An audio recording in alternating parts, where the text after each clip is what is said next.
এই যে মিস্টার, থামেন আপনি। এসব আপনি কি বলছেন? আপনি কার প্রেমে পড়েছেন আর মনটা কারে দিয়ে দিছেন? এই, আর একটু থাকো না আমার কাছে। চলে যাচ্ছ কেন? তোমায় ছাড়া তো আমার একদম সময় কাটে না। তুমি জানো না তুমি আমার একমাত্র জানেমান? হ্যাঁ জানি, আমাকে ছাড়া আপনার সময় কাটে না। দাঁড়ান দেখাচ্ছি মজা। কথাটা বলেই নীলের মা হাতে থাকা জগ থেকে পুরো এক জগ পানি তার মুখের উপর ঢেলে দিল। লাফ মেরে বিছানা থেকে উঠে বসে আর বলতে থাকে, যাকে ছাড়া থাকতে আপনার মন চায় না, তার কাছেই চলে যান না। উফ মা, তুমি আমার এখানে কখন আসলে? দিলে তো আমার এত সুন্দর স্বপ্নটার 12টা বাজিয়ে। এসব ফাজলামো মার্কা কথাবার্তা বন্ধ করেন। আপনার বাবা অফিসে চলে গেছে, বলেছে আপনাকে অফিস যেতে হবে। কেন? আমি তো বাবাকে বললাম এই কয়দিন আমি অফিস যেতে পারবো না, আমার শরীরটা ভালো লাগছে না, কয়দিন বাসায় থেকে বিশ্রাম করব। তাছাড়া আগামীকাল কিন্তু আমার এক বন্ধুর বিয়ে আছে, আজ তারা হলুদের প্রোগ্রাম, সেখানে আমায় অ্যাটেন্ড করতে হবে। ওইসব কিছু আমি জানি না। তোমার বাবা বলেছে তোমাকে আজ অফিসে যেতে হবে। কথাটা বলে নীলের মা সেখান থেকে চলে যায়। আর নীল বিছানা থেকে উঠে ওয়াশরুমে যায়, কারণ তার বাবা যখন তাকে বলেছে অফিসে যাওয়ার কথা, তখন তাকে যেভাবে হোক অফিসে যেতেই হবে।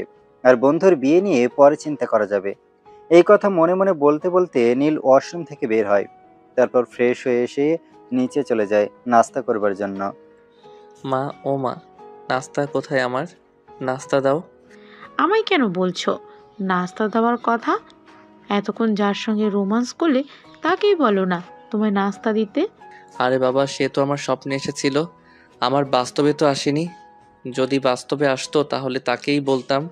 হ্যাঁ, তুমি একটা কাজ করো না, সেটাই করো।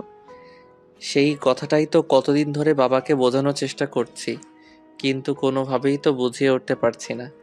এবার একটু তুমি সহযোগিতা করো না, বাবাকে বলো আমার বিয়ে করিয়ে দিতে, তাহলে আর তোমাকে কোনো কষ্ট করতে হবে না।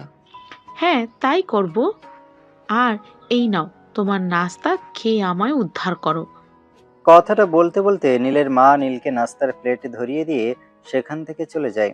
আর নীল নাস্তা শেষ করে অফিসের উদ্দেশ্যে রওনা দেয়। অফিসে গিয়ে সে তার বাবার কেবিনে যায়।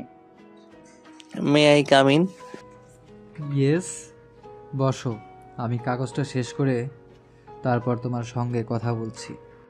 নীল তার বাবার কেবিনে বসে আছে প্রায় 20 মিনিট ধরে। তার বাবা তখনও ল্যাপটপে কাজ করেই যাচ্ছেন। তখন নীল তার বাবাকে বলে, বাবা, এবার তুমি তোমার কাজটা শেষ করো, আমি তোমাকে কিছু বলতে এসেছি। হ্যাঁ বলো, আমি শুনছি। বাবা, আগামীকাল আমার এক বন্ধুর বিয়ে, আজ তার হলুদের প্রোগ্রাম, আমি সেখানে যাব বলেছি। বলেছিলাম অফিস আসবো না, কিন্তু তারপর আপনাকে, তুমি মাকে বলে এসেছো অফিসে আসতে। হ্যাঁ সেটা আমি জানি, কিন্তু হলুদের প্রোগ্রাম বিকেলে, আর এখন সবেমাত্র সকাল 9টা বাজে। তুমি দুপুরে 1টা পর্যন্ত অফিস করবে, তারপর অফিস থেকে বেরোবে। কথাটা শুনে নীল হতাশ মনে বাবার কেবিন থেকে বের হয়ে নিজের কেবিনে চলে যায় আর অফিসের কাজ করতে থাকে। এভাবে দেখতে দেখতেই দুপুর গড়িয়ে গেল। তখন সে অফিস থেকে বের হয়ে বাসায় চলে যায় আর সেখানে রেডি হয়ে সোজা বন্ধুর বাড়ি। আর সেখানে পৌঁছাতেই শুরু হলো বন্ধুদের দুষ্টুমি। কিরে, বুড়ো তো হয়ে যাচ্ছিস, বিয়ে করবি না নাকি? আমরা তো সবাই বিয়ে করে ফেলছি, তুই শুধু ব্যাচেলর রয়ে গেলি। কি করব দোস্ত, তোরাই বল না। বাবা কি কথা করে বলছে বিয়ে করিয়ে দিতে, বিয়ে করিয়ে দিতে, কিন্তু বাবা তো আমার কথা শুনতে চাইছে না। তুই পারিসও করছিস, বাবাকে কেন বিয়ে করে দিতে হবে? তুই একটা মেয়েকে নিয়ে বিয়ে করে চলে আসতে পারিস না?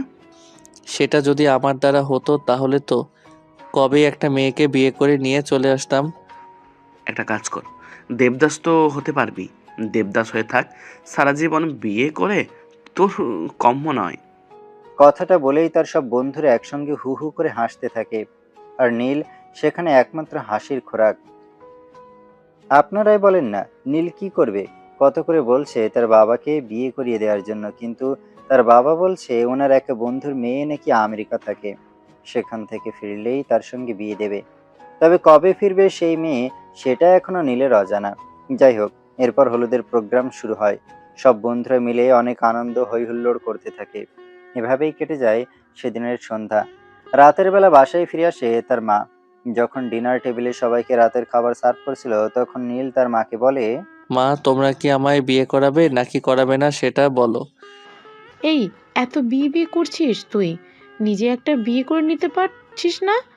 আমাদের এত জ্বালাচ্ছিস কেন? যদি আমি পছন্দ করে নিয়ে আসি তখন তো তোমাদের পছন্দ হবে না, আর এইসব প্যারাময় জিনিস আমি করতেও পারি না। সেটা তো তোমরা খুব ভালো করেই জানো, তাই তোমাদের উপর দায়িত্ব দিয়েছিলাম। কিন্তু এখন তো দেখছি তোমরা আমাকে বুড়ো করে ছাড়বে। সেটা যখন বুঝতেই পারছো, তখন তুমি সেই বিষয়ে আমার সঙ্গে কথা না বলে তোমার বাবার সঙ্গে কথা বলো না। তোমার বাবা তো সেই কবে থেকে বলেছেন ওনার বন্ধুর মেয়ে বাংলাদেশে আসছেন। হ্যাঁ, এখন তো দেখছি সেটাই করতে হবে। বাবা যদি আমাকে বিয়ে করিয়ে না দেয় তাহলে নিজের বিয়েটা নিজেকেই করে নিতে হবে। কথাটা বলতে বলতে নীল রাতের খাওয়া শুরু করে। আর তখনই তার বাবা সেখানে উপস্থিত হয়। তাই সে তার বাবাকে বলে, বাবা, পড়াশোনা শেষ করলাম, চাকরি করছি, বয়স তো আর কম ভালো না। এখন তো সব বন্ধুবান্ধব আমাকে নিয়ে হাসাহাসি করে, তোমরা কেন আমাকে বিয়ে করিয়ে দিচ্ছ না? দেখো, একটা কথা তুমি জানো তো, ধৈর্যের ফল সবসময় মিষ্টি হয়। হ্যাঁ, তোমার সেই ধৈর্য দেখাতে গিয়ে আমি নিজেকে আইবুড়ো করে ফেলি। দাঁড়াও, আমি আজকেই আমার বন্ধুর সঙ্গে কথা বলে দেখছি। তখন নীল রেগে গিয়ে সেখান থেকে চলে যায়, কারণ তার বাবা বেশ কয়েকদিন ধরে শুধু বলছে তার বন্ধু বাংলাদেশে আসবে, কিন্তু আসছেই না। আর এদিকে তার সব বন্ধুরা বিয়ে করে বাচ্চা কাচ্চা নিয়ে সুখে সংসার করছে। যাই হোক, সেদিন রাতের খাওয়া শেষ করে নীলের বাবা রুমে আসে।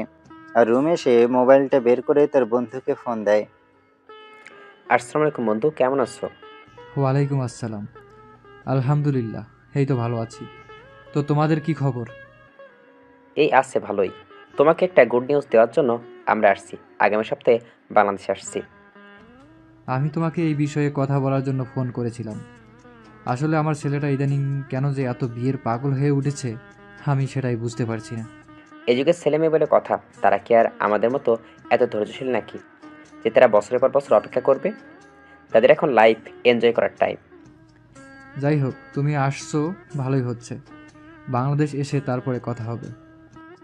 এরপর তারা দুই বন্ধু মিলে আরো বেশ কিছুক্ষণ গল্পগুজব করে ফোন রেখে দেয়। আর এদিকে পরের দিন সকালবেলা নীল ঘুম থেকে উঠে বন্ধুর বিয়েতে যাওয়ার জন্য প্রস্তুত হতে শুরু করে।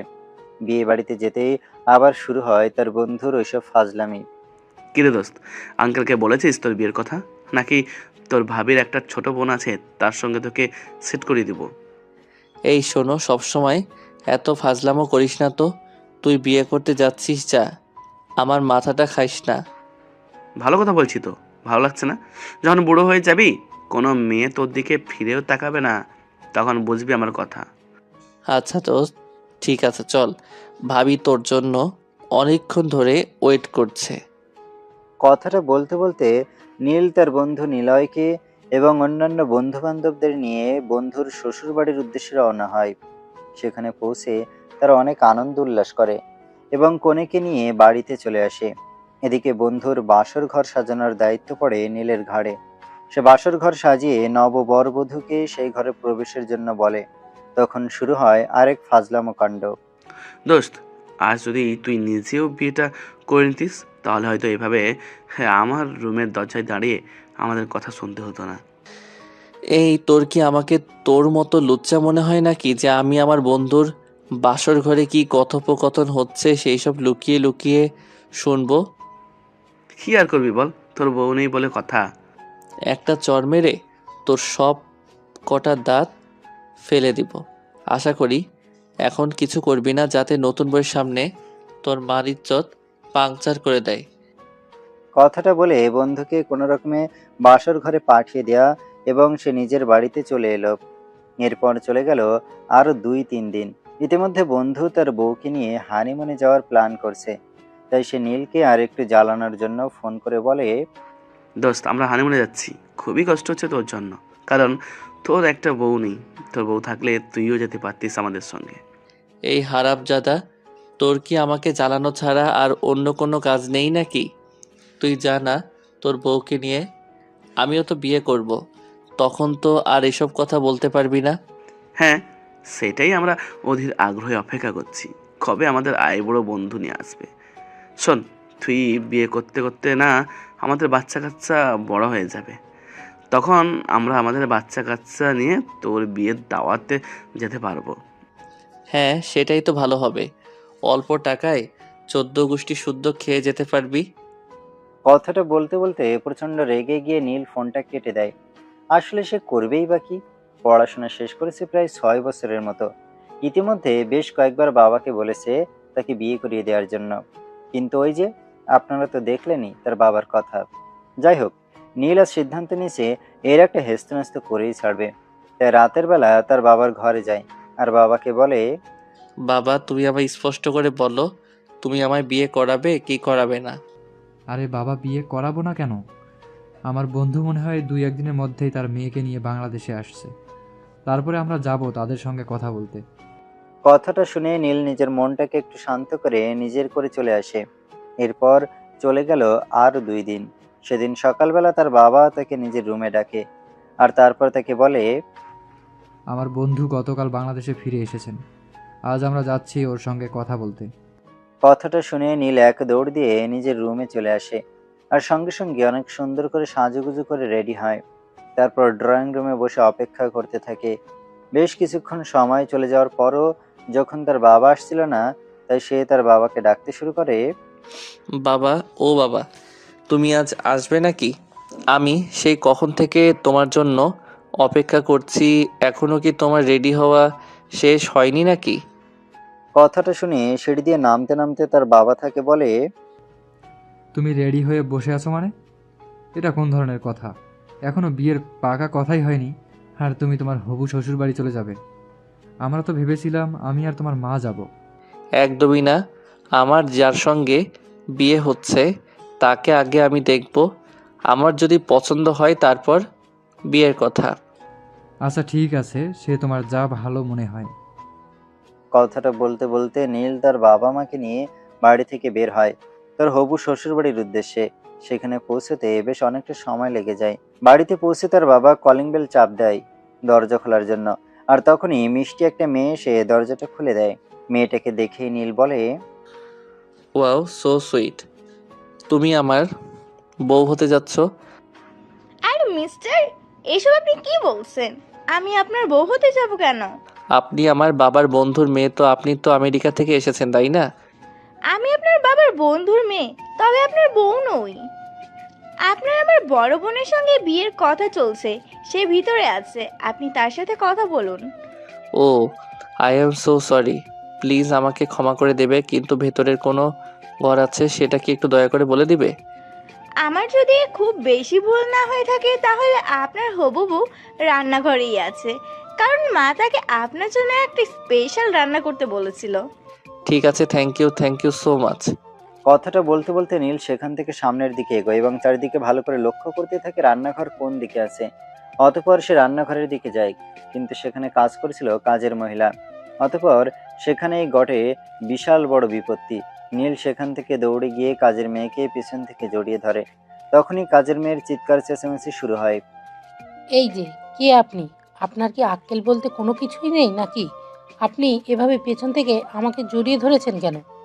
আরে বউ, তুমি না আমেরিকা থেকে পড়াশোনা করে এসেছো, কিন্তু তোমার এরকম কাজের মেয়ের মতো অবস্থা কেন? আজ্ঞে না সাহেব, আমি এই বাড়ির কাজের মেয়ে। কিন্তু আমাকে একটা কথা বলুন তো, আপনি কে? আমি এ বাড়ির হবু জামাই, যার সঙ্গে এই বাড়ির মেয়ের বিয়ের কথা চলছে। ও, আসলে আমি এতক্ষণে বিষয়টা বুঝতে পেরেছি। আপনি কোথাও ভুল করেছেন। একটা কাজ করুন, আপনি ওপরে গিয়ে সোজা ছাদে চলে যান। বড় আপা সেইখানে ফোনে তার বন্ধুদের সঙ্গে কথা বলছে। ও আচ্ছা, থ্যাংক ইউ। কথাটা বলেই নীল একদম দৌড়ে ছাদে চলে যায় আর সেখানে গিয়ে দেখতে পায় অসম্ভব সুন্দরী এক রমণী সেখানে দাঁড়িয়ে আছে। তাকে দেখে এসে বলতে থাকে, আমি সুন্দর এক ললনার প্রেমে পড়েছি। প্রথম দেখাতেই মনটা তাড়ে দিয়ে দিয়েছি। এই যে মিস্টার, থামেন আপনি। এসব আপনি কি বলছেন? আপনি কার প্রেমে পড়েছেন?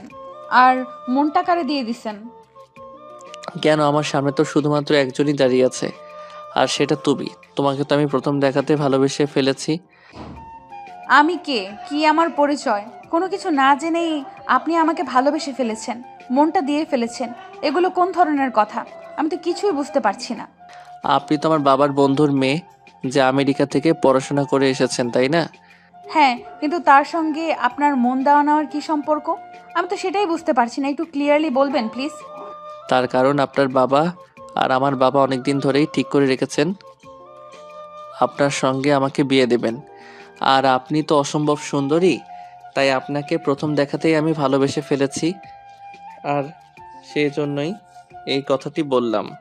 আমাকে দেখে অনেকেই প্রেমে পড়ে, অনেকেই ক্রাশ খায়, তাই বলে কি বিয়ে করতে হবে এমন কথা আছে নাকি? কে কি করে না করে সেই সব কিছু আমি জানি না, আর জানতেও চাই না। কিন্তু আপনাকে আমার প্রথম দেখাতেই ভালো লেগে গেছে। আপনাকে আমি যে কোনো মূল্যে আমার করে নিতে চাই। That's it. অতঃপর নীল আরো নানান ধরনের কথা বলতে থাকে নীলাকে ইমপ্রেস করার জন্য। আর ছাদে দাঁড়িয়ে দুজন গল্প করতে থাকে। এভাবে চলে গেল প্রায় 1 ঘন্টার বেশি সময়। ইতিমধ্যে ড্রয়িং রুম থেকে তাদের ডাক এসেছে। তো এবার আপনি বলুন, আপনার কি আমাকে পছন্দ হয়েছে? আই মিন, আমাদের যে বিয়ের কথাবার্তা চলছে, সেখানে আপনি কি বলবেন? আগে নিচে চলুন, গিয়ে দেখে নিচের কি অবস্থা, তারপর অবস্থা বুঝে ব্যবস্থা নেব। কিন্তু দেখুন, আমি আমার কথা বলে দিচ্ছি, আবার কিন্তু আপনাকেই চাই, যে কোনো মূল্যেই হোক। কারণ আপনাকে আমার প্রথম দেখাতেই ভালো লেগে গেছে। যেভাবেই হোক আমি আপনাকে বিয়ে করতে চাই। দেখুন, আপনি খুব ভালো করে জানেন যে আমি আমেরিকা থেকে পড়াশোনা করে এসেছি, তাই আপনার মতো এইভাবেই হুটহাট কোনো সিদ্ধান্ত নিতে পারি না। কথাগুলো বলতে বলতে নীল আর নীলা দুজনে ড্রয়িং রুমে এসে উপস্থিত হয় এবং এখানে এসে তারা জানতে পারে কি ব্যাপার, তোমরা দুজনে তো অনেকক্ষণ ধরে কথা বলেছিলে, এবার কি সিদ্ধান্ত নিয়েছো সেটাই আমাদের জানাও। তখন নীল তো এক কথাতেই নীলাকে বিয়ে করবে বলে জানায়, কিন্তু নীলা বলে আমি কিছুদিন সময় নিতে চাই। আমি আগে নিজস্বভাবে এই ছেলের সম্পর্কে খোঁজ খবর নিতে চাই, তারপর বিয়ে শাদী নিয়ে চিন্তা করব বলে ভেবেছি। দেখো মা, আমার ছেলে যথেষ্ট ভালো, তুমি নির্দ্বিধায় আমার ছেলেকে বিয়ে করতে পারো।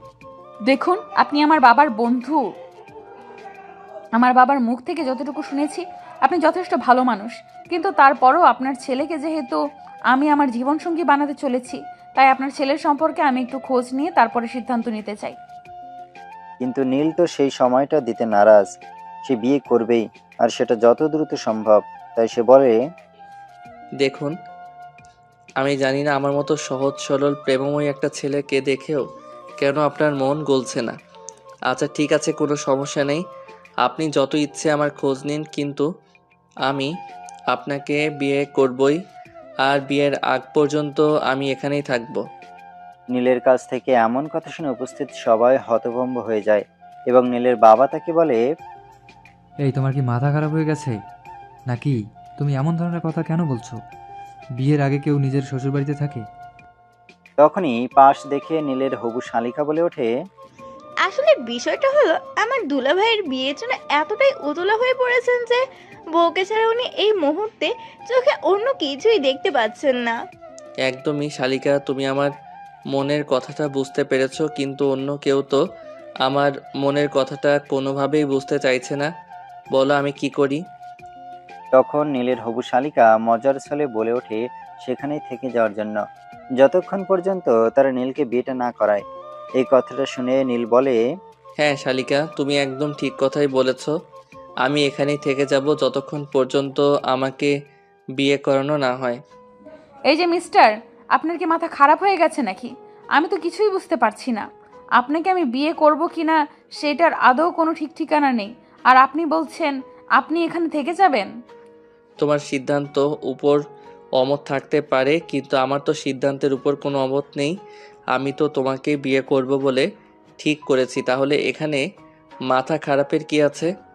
তখন এই বিষয়টা নিয়ে অনেক কথা কাটাকাটি হতে থাকে, কিন্তু নীল যেটা সিদ্ধান্ত নিয়েছে সে এটাই করবে। সে বিয়ে না করে কোনোভাবে এখান থেকে এক পাও নড়বে না, কারণ ইতিমধ্যে বন্ধু মহলে তাকে এটা নিয়ে অনেক হাসির খোরাক হতে হয়েছে। কিন্তু এই মুহূর্তে সে এত সুন্দরী বউ পেয়ে কোনোভাবেই হাতছাড়া করবে না। তাই সে তার বাবাকে বলে, বাবা, তোমার ইচ্ছে থাকে তুমি আমাকে বিয়ে করাতে পারো, আর ইচ্ছে না থাকলে বিয়ে নাই করাতে পারো, কিন্তু আমি একটা কথা তোমায় স্পষ্ট করে দিচ্ছি, আমি বিয়ে না করে এখান থেকে যাচ্ছি না। আরে বাবা, তুই বিষয়টা একটু বোঝার চেষ্টা কর। তুমি বিষয়টা বোঝার চেষ্টা করো। বয়স তোমার দিন দিন বেড়েই যাচ্ছে। এরপর কি কোনো মেয়ে আমায় বিয়ে করবে বলে তোমার ধারণা? কিন্তু আপনার এইসব কর্মকাণ্ডের পর আপনাকে কোনো মেয়ে বিয়ে করবে কিনা সেটাই আমার সন্দেহ। অন্য কোনো মেয়ের বিয়ে করার কোনো প্রয়োজন নেই। তুমি বিয়ে করলেই চলবে, কারণ তোমাকে আমার প্রথম দেখাতেই ভালো লেগে গেছে। তখন উপস্থিত সবাই মিলে নীলকে অনেক বোঝানোর চেষ্টা করে, কিন্তু নীল তার সিদ্ধান্ত নিয়েই ফেলেছে, সে কারো কোনো কথাই শুনবে না। তাকে বিয়ে না করানো পর্যন্ত সে এখান থেকে যাবেই না। অন্যদিকে নীলাও সিদ্ধান্ত নিয়েছে সে জেনে শুনে অতঃপর বিয়ে করবে, অচেনা অজানা কাউকে বিয়ে করবে না। দুজনেরই এমন দ্বারা কথা শুনে দুই পরিবারের সবাই পড়ে গেল মহা চিন্তায়। কি করবে কিছুই বুঝতে পারছে না। বেশ কিছুক্ষণ পর নীলার বাবা বলে, আচ্ছা দোস্ত, ঠিক আছে, কোনো সমস্যা নেই। তোর ছেলেকে আমার এখানে নিশ্চিন্তে রেখে যা, তারপর দেখছি বিষয়টা কি হয়। কিন্তু তুই কোনো চিন্তা করিস না, এতদিনে বন্ধুত্ব আমাদের। এখানে তোর ছেলে কোনো অমর্যাদা হবে না, এটা তুই নিশ্চিত থাক। অতঃপর নীলের বাবা সেখান থেকে বাড়িতে চলে যায়। আর বাড়িতে যেতে নীলের মা বলে, কি ব্যাপার, বাড়ি থেকে বের হলে দুজন আর ফিরে এলে একা? তো আমি কি করব সেটা তুমি আমাকে বলো না। তোমার ছেলেকে তো একদম বিয়ের জন্য পাগল বানিয়ে ছেড়ে দিয়েছো। সে এখন বিয়ে না করে আসবেই না। আর অন্যদিকে মেয়ে তার বিষয়ে কোনো খোঁজখবর না নিয়ে বিয়ে করবে না। এই জন্য তো আমি আগেই তোমাকে বলেছিলাম ছেলেকে বিয়ে করাও, কিন্তু তুমি তো আমার কোনো কথাই শুনছিলে না। কথাটা বলতে বলতে নীলের বাবা সেখান থেকে চলে যায়, কারণ উনি খুব ভালো করে জানেন এখানে থাকলে একটার পর একটা কথা হতেই থাকবে। তাই এইসব কথার প্যাচাল না পেড়ে এখান থেকে চলে যাওয়াই অনেক ভালো। অন্যদিকে দেখতে দেখতে বিকেল পেরিয়ে সন্ধ্যা, আর সন্ধ্যা পেরিয়ে রাত হতে চলল। নীল নীলাদের বাড়ির ড্রয়িং রুমে বসে বসে তার একমাত্র হবু শালিকার সঙ্গে গল্প করছে। তখনই নীলা সেখানে এসে উপস্থিত হয়। এটা দেখতে পেয়ে নীলা বলে, মানে আপনি এখানে থেকেই গেলেন, তাই না? তোমার জন্যই থেকে গেলাম, আর তুমি এই কথা বলছো, এটা কি মেনে নেওয়া যায়? আমি আপনাকে বলেছি নাকি এখানে থেকে যাওয়ার জন্য? তোমার ভালোবাসা আমাকে বলেছে তোমাকে নিয়ে তারপর এখান থেকে বিদায় হবার জন্য। এই যে দেখুন, এই সব কিছু আমার পছন্দ নয়। তাই আমি আপনাকে রিকোয়েস্ট করে বলবো, এসব ফাজলামো মার্কা কথাবার্তা আপনি আমার সঙ্গে বলবেন না। বিয়েটা করছো তো আমায়? সিদ্ধান্ত নেয়নি এখনো, সিদ্ধান্ত নিয়ে তারপর জানাবো। কথাটা বলতে বলতে নীলা সেখান থেকে চলে যায়। অপরদিকে নীল সেখানে বসে বসে তার শালিকার সঙ্গে গল্প করতে থাকে। ইতিমধ্যে শালি দুলাভাই বেশ ভালো একটা গল্পের আসর জমিয়ে বসেছে। আর তখনই নীলার মা এসে সবাইকে রাতের খাবার খাওয়ার জন্য ডাক দেয় এবং সবাই ডিনার টেবিলে জয়েন করে। খাওয়া শেষ হতে না হতে নীল বলে, আমি কিন্তু আমার বউয়ের সঙ্গে ঘুমাবো। অনেক বছর কেটে গেছে বউয়ের সঙ্গে ঘুমানো হয় না। এই যে mister, are you seriously mad? কথাটা শুনে নীল একটু হেসে ফেলে এবং তারপর বলে, আরে বউ, আমি পাগল হতে যাব কেন? আর যদি পাগল হয়েও থাকি সেটা তোমার রূপে হয়েছি। তুমি এতটাই সুন্দর যে তোমাকে আমি প্রথম দেখাতেই ভালোবেসে ফেলেছি। আর তার জন্য এখন তুমি আমাকে পাগল বলো আর যাই কিছু বলো, তাতে আমার কিচ্ছু যায় আসে না। আরে আমি আপনাকে সেই কথা বলতে যাব কেন? আপনি যে বললেন আপনি আমার সঙ্গে ঘুমাবেন, সেই দুঃসাহস থেকে বলেছি। কেন? আমি তো আমার বউয়ের সঙ্গে ঘুমাবো বলেছি, শালিকার সঙ্গে ঘুমাবো তো বলিনি। এই কথাটা শুনেই পাশ থেকে নিশি একটু দুষ্টুমি হাসি এসে বলে ফেলে, দুলাভাই, চলুন একটা কাজ করি, আপনি মাঝখানে শোবেন আর দুই পাশে আমরা দুই বোন। নিশির এমন কথা শুনে নীলা প্রচন্ড পরিমাণে রেগে যায় আর নিশিকে বলে, বাদরামি করার জায়গা পাস না তুই, তাই না? দুটো বাদর এখন একসঙ্গে হয়ে গেছিস বলে তোদের জোর বেড়ে গেছে। এই কথা শুনে নীল বলে, বউ, তুমি আমাকে আর যাই কিছু বলো না কেন বাদর বলো না, কারণ বাদররা গাছে উঠতে পারে, লাফাতে পারে, কিন্তু আমি আমার জীবনে কোনোদিন গাছে উঠি নাই। আল্লাহ, তুমি আমায় রক্ষা করো। তুমি আমাকে কোন আযাবের মধ্যে এনে ফেলে দিলা, আমি তো সেটাই বুঝতে পারছি না। আরে এখনই তুমি আজাবের কি দেখলা? যখন তোমাকে আমি আমার ভালোবাসায় পরিপূর্ণ করে দিতে শুরু করব, তখনই তুই বুঝতে পারবে আমি কি জিনিস। এই আপনি একটা কাজ করুন, আমি আমাদের ড্রাইভারকে বলে দিচ্ছি, আপনার খাওয়া শেষ হলে আপনি বাড়ি ফিরে যান। ড্রাইভার আপনাকে আপনার বাড়ি পর্যন্ত পৌঁছে দেবে। আরে বউ, এসব তুমি কি বলছো? আমি তো তোমাকে ছাড়া বাড়ি যাচ্ছি না। চলো না তুমি আর আমি কাজে অফিসে গিয়ে বিয়েটা সেরে ফেলি। তখন নীল আর কোনো কথা না বলে রাগে খটখট করতে করতে খাবার শেষ না করে সেখান থেকে উঠে নিজের রুমে চলে যায়। এটা থেকে নীল তার ছোট শালিকাকে বলে, শালিকা, তোমার বোনের রুমটা কোন দিকে আমায় একটু দেখিয়ে দাও। আমি নিজের হাতে তোমার বোনকে খাইয়ে দিতে চাই। আমি আপনাকে আমার আপুর রুম দেখিয়ে দিতে পারি, কিন্তু তারপরে কি হবে সেটা কিন্তু আমি জানি না। ওসব নিয়ে তোমায় কোনো চিন্তা করতে হবে না, তুমি শুধু বলে দাও রুমটা কোন দিকে। অতঃপর নিশি নীলকে নীলার রুমটা দেখিয়ে দেয়। আর নীল সেখান থেকে খাবারের প্লেট নিয়ে একদম সোজা নীলার রুমে চলে যায়। সেখানে গিয়ে দেখতে পায় নীলা বিছানার উপর গাল ফুলিয়ে বসে আছে। সেটা দেখে নীল বলে, আরে বউ, রাগে তো গাল দুটো একদম টমেটোর মতো লাল হয়ে আছে। আমার তো মন চাইছে এক্ষুনি একটু আদর করে কামড়ে দেই। এই ফাজিলের হাড্ডি, আপনি যাবেন এখান থেকে? আরে রাগলে তো তোমায় দারুণ লাগে। আমার তো মন চাইছে এক্ষুনি তোমায় জোর করে ধরে একটু আদর করে দেই। এই কথা শুনে নীলার আরো রাগ ওঠে, কিন্তু তারপরও সে নিজেকে সংযত রেখে নীলকে বলে, এই যে মিস্টার, শোনেন, আপনি আমার রুমে কেন এসেছেন সেটা বলেন। আমি আপনাকে আর টলারেট করতে পারছি না। আপনি এখান থেকে যান আর আমায় উদ্ধার করুন। তোমাকে উদ্ধার করব বলেই তো আমি এখানে এসেছি, কারণ তুমি তো রাতের খাবার না খেয়ে চলে এসেছো, আর রাতের খাবার না খেলে স্বাস্থ্যের ক্ষতি হয়। দেখুন, আমি একদমই ঠিক আছি। আপনি এখান থেকে যান, তা না হলে কিন্তু আমার মেজাজ খারাপ হয়ে যাবে। আর মেজাজ খারাপ বলে আমি কি করি তার কিন্তু কোনো ঠিক নেই। চাইলে আমাকে আদর করতে পারো, আই ডোন্ট মাইন্ড। এই কথাটা শুনে নীলার মেজাজ আরো খারাপ হয়ে যায়। সে কি করবে কিছু বুঝতে পারছে না, তাই চেঁচাতে শুরু করে। বাবা, ও বাবা, কোথায় তুমি? একবার আমার রুমে এসো। নীলার রুমে এমন চেঁচামেচির আওয়াজ শুনে নীলার বাবা কিছুটা আন্দাজ করতে পেরেছিল ওখানে কি হচ্ছে, তাই তিনি চুপচাপ নিজের রুমে বসেছিলেন। কিন্তু যতই সময় যাচ্ছে নীলার চেঁচামেচি যেন বেড়েই চলেছে, তাই তিনি আর বসে না থেকে নীলার রুমের দিকে অগ্রসর হয়।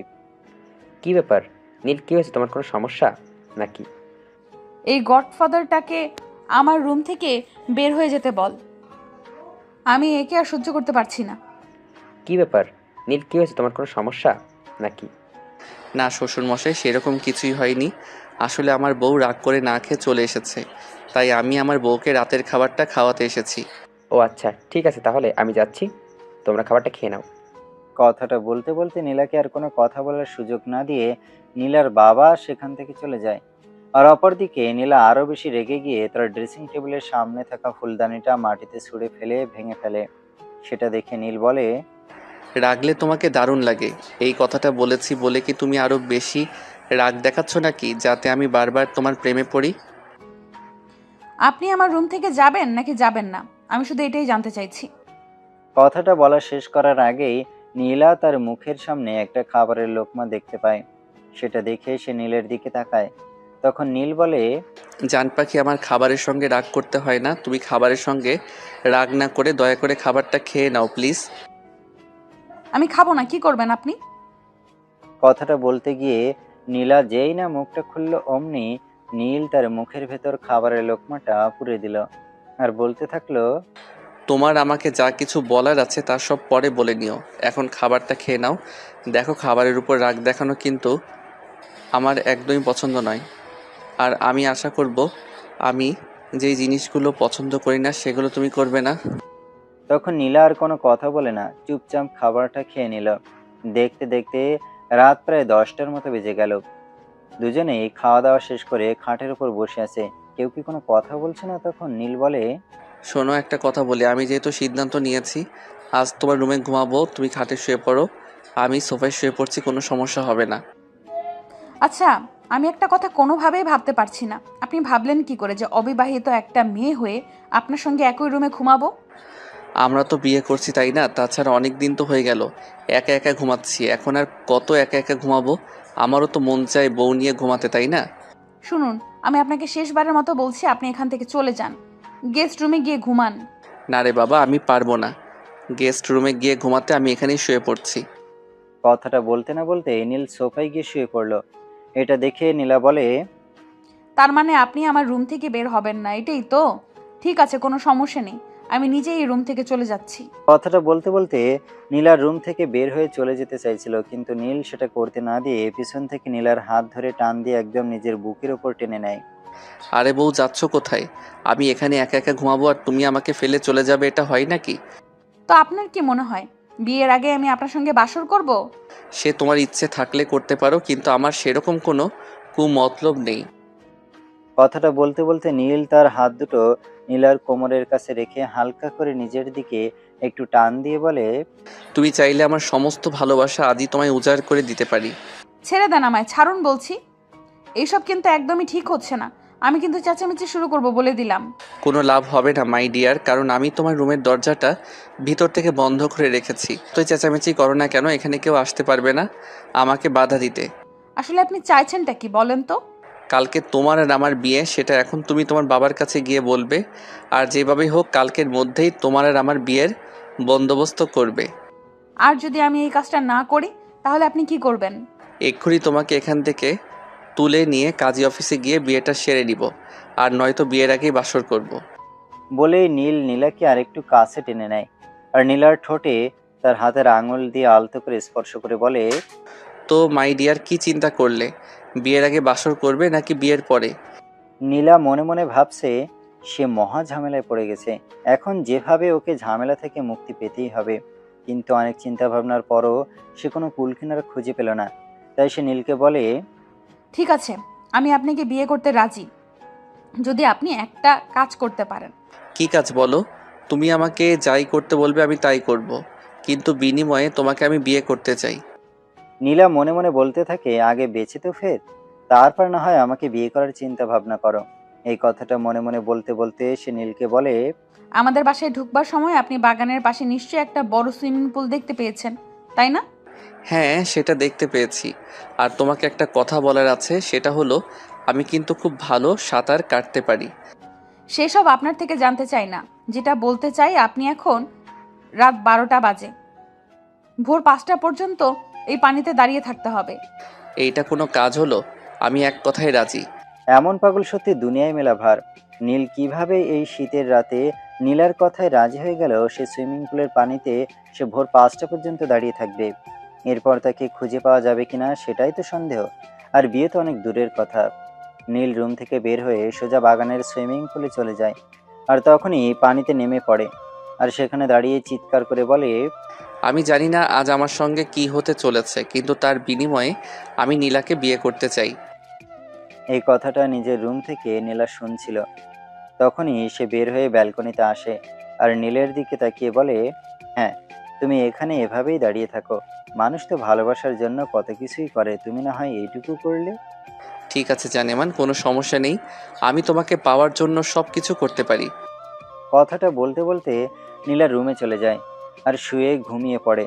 তারপর আর কোনো কিছু মনে ছিল না। সকালবেলা যখন ঘুম ভাঙলো তখন সে ড্রয়িং রুমে চেঁচামেচির আওয়াজ শুনতে পায়। চেঁচামেচির আওয়াজ শুনতে শুনতে এসে ড্রয়িং রুমের দিকে অগ্রসর হয়। সেখানে গিয়ে এসে দেখতে পায় সবাই নীলকে ঘিরে দাঁড়িয়ে আছে।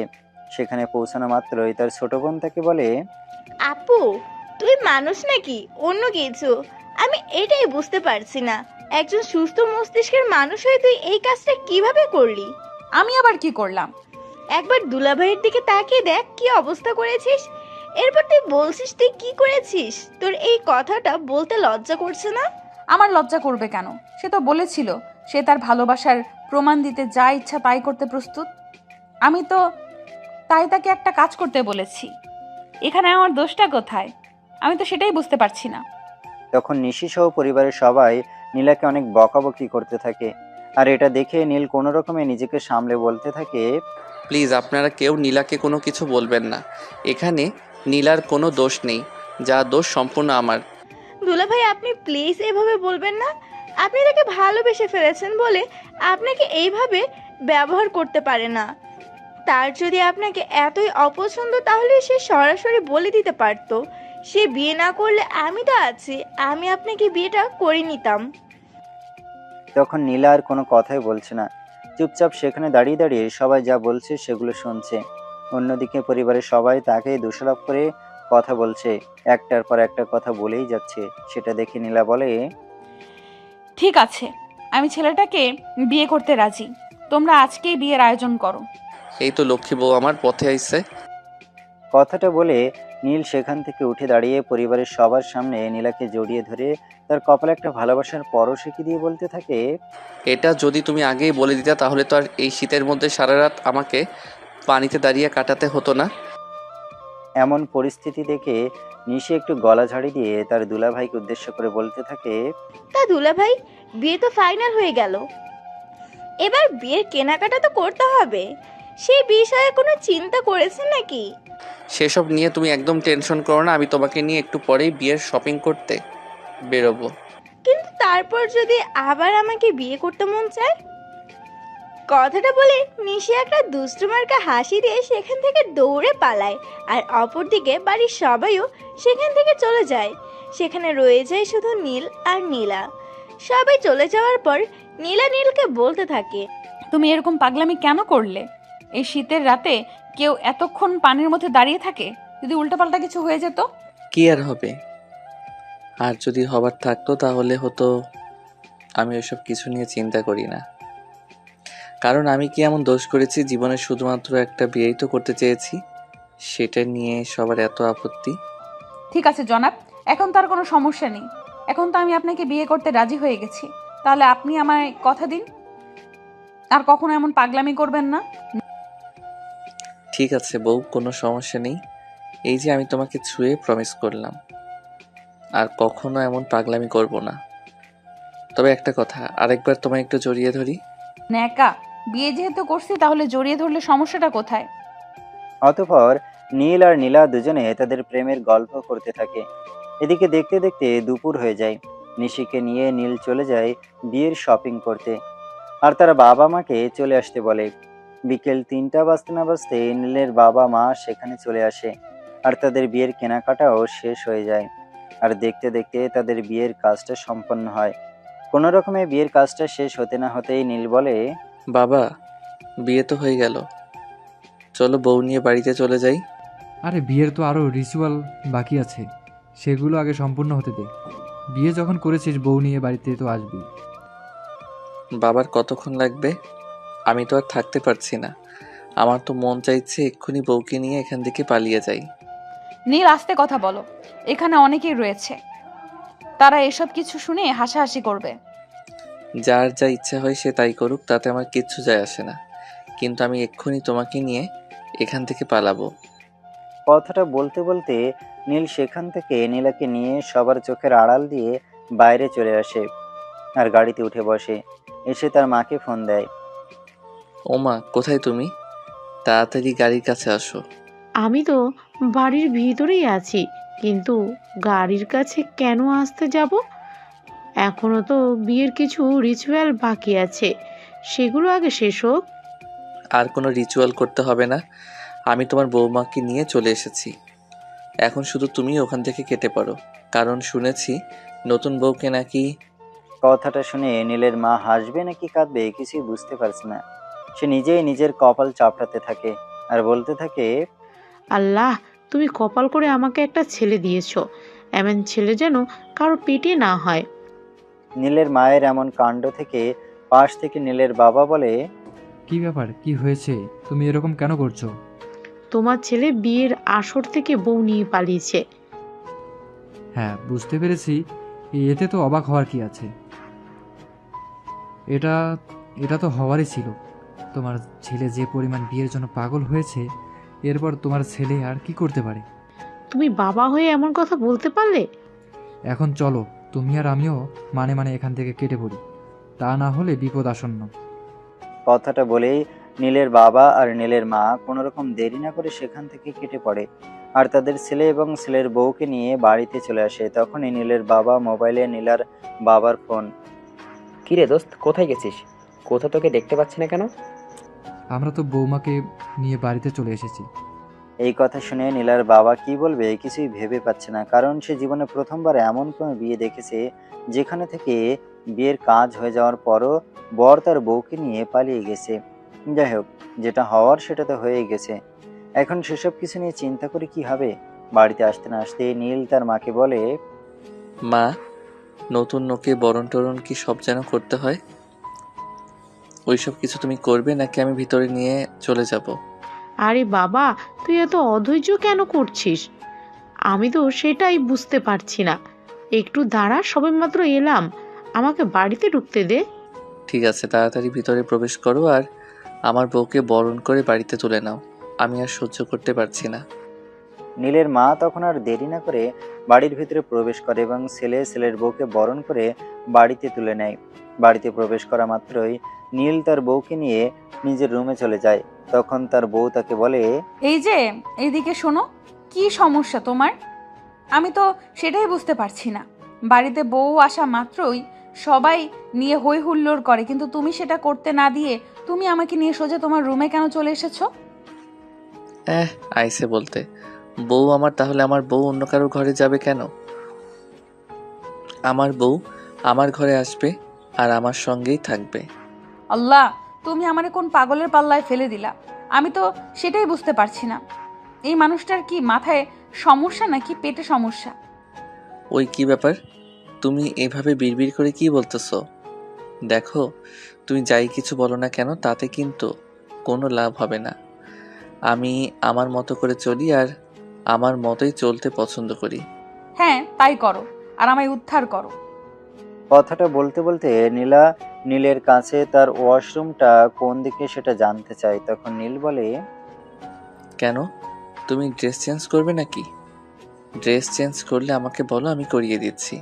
এই, আপনি নিজেকে কি মনে করছেন সেটা বলুন তো। আমি ড্রেস চেঞ্জ করব সেটার শক্তি কি আমার শরীরে নেই নাকি? হ্যাঁ, আমি বলিনি যে তোমার শরীরে শক্তি নেই, কিন্তু ড্রেস চেঞ্জ করতে তোমার তো কষ্ট হবে। আর আমি থাকতে আমার বউ কেন কষ্ট করবে? তুমি আমাকে ওয়াশরুমটা দেখিয়ে দিবে কি দিবে না সেটাই বলো। আমি আর কোনো কথা বলতে চাইছি না, শুনতেও চাইছি না। প্লিজ রাঙা টুকটুকে বউ আমার, তুমি এভাবে রেগে যেও না। রেগে গেলে কিন্তু আমার কষ্ট লাগে। তখনই নীলের কথার কোনো উত্তর না দিয়ে চুপচাপ ওয়াশরুমে চলে গেল। সেখান থেকে ড্রেস চেঞ্জ করে ফ্রেশ হয়ে প্রায় 20 মিনিট পর ওয়াশরুম থেকে বের হয়। তখনই নীল আবার বলতে থাকে, কি হয়েছিল বউ? ওয়াশরুমে এত দেরি করলে কেন? কোনো সমস্যা হয়েছিল নাকি? এই, তুমি চাইছোটা কি বলো তো? ওয়াশরুমে গেলাম মাত্র 20 মিনিটও হয়নি, আমি ড্রেস চেঞ্জ করলাম, ফ্রেশ হলাম, আর তুমি বলছো এতক্ষণ ওয়াশরুমে কি করছিলাম? আমি কি খেতে গিয়েছিলাম নাকি? আরে, তুমি সবসময় এভাবে আমাকে রাগ দেখাও কেন?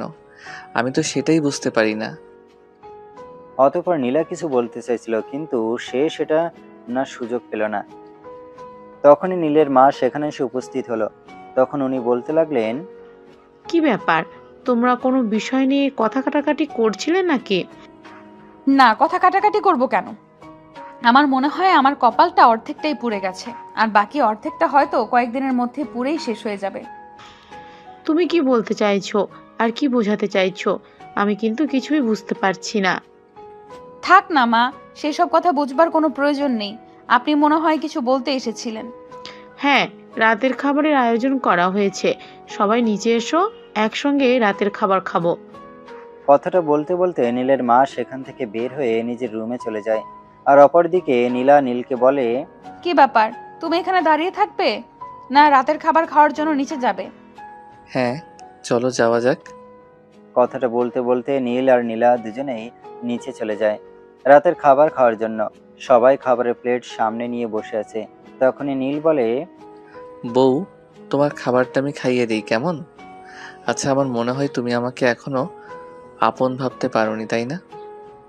আচ্ছা, আমি তো তোমার বর, আমি খাইয়ে দিলে সমস্যা কি? আরে বাবা, কোনো সমস্যা নেই, কিন্তু আমার তো হাত আছে, আর এখানে পরিবারের সবাই রয়েছে। আমি আমারটা খেয়ে নিচ্ছি, তুমি তোমারটা খেয়ে নাও। না, আমি তোমার কোনো কথাই শুনবো না।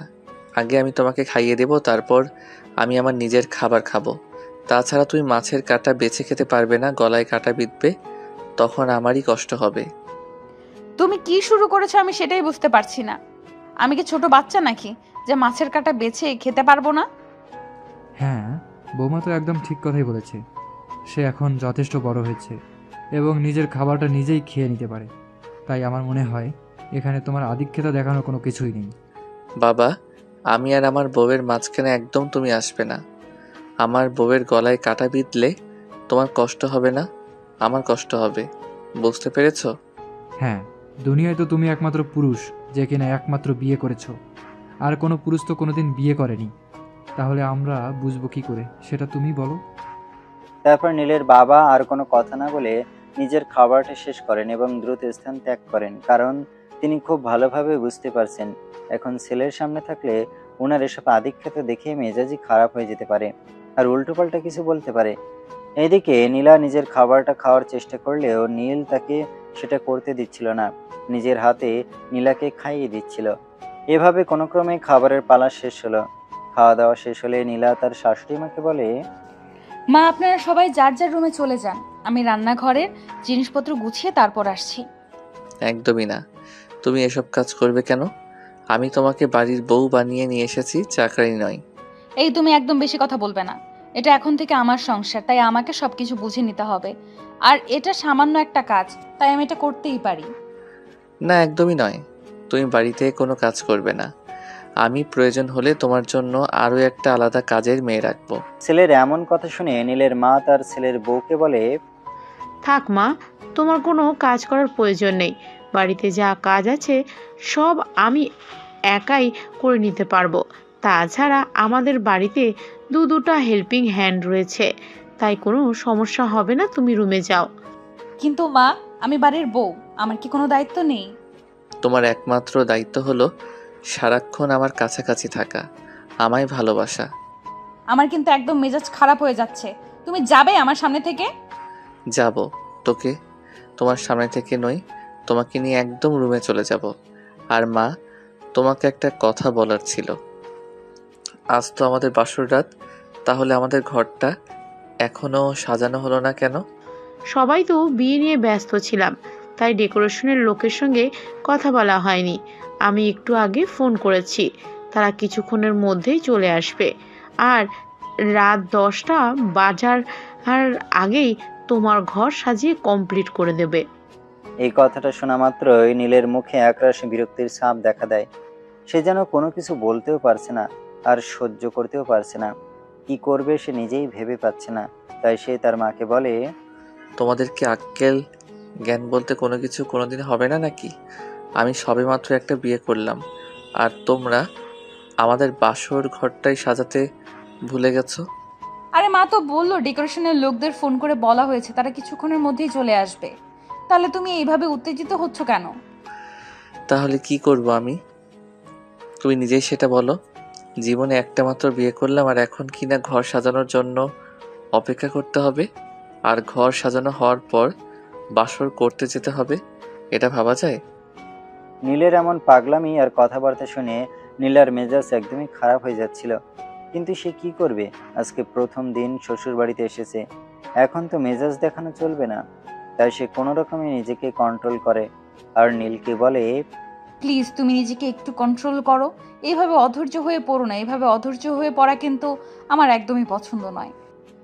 নীলার কথা নীলের কান পর্যন্ত পৌঁছাচ্ছে কিনা সেটা আদৌ বোঝা যাচ্ছে না, কারণ নীল তার মতো করে পাগলামো করেই চলেছে। আর তখনই হঠাৎ নীলের অন্য একটা বুদ্ধি উদয় হলো। সে তার মোবাইলটা বের করে তার বন্ধুদের ফোন করতে শুরু করলো। দোস্ত, বিয়ে তো করে ফেলেছি, বউ নিয়ে বাড়িতে চলে এসেছি। কাল বৌভাতের অনুষ্ঠান, তোরা আসবি কিন্তু। কি বলছিস দোস্ত? আমাদের চিরকুমার বন্ধু বিয়ে করে ফেলেছে? এটাও ভাবা যায় নাকি? আচ্ছা, যাই হোক, তুই কোনো চিন্তা করিস না। তুই যখন বিয়ে করেছিস তখন আমরা নিশ্চয়ই আসবো দাওয়াত খেতে।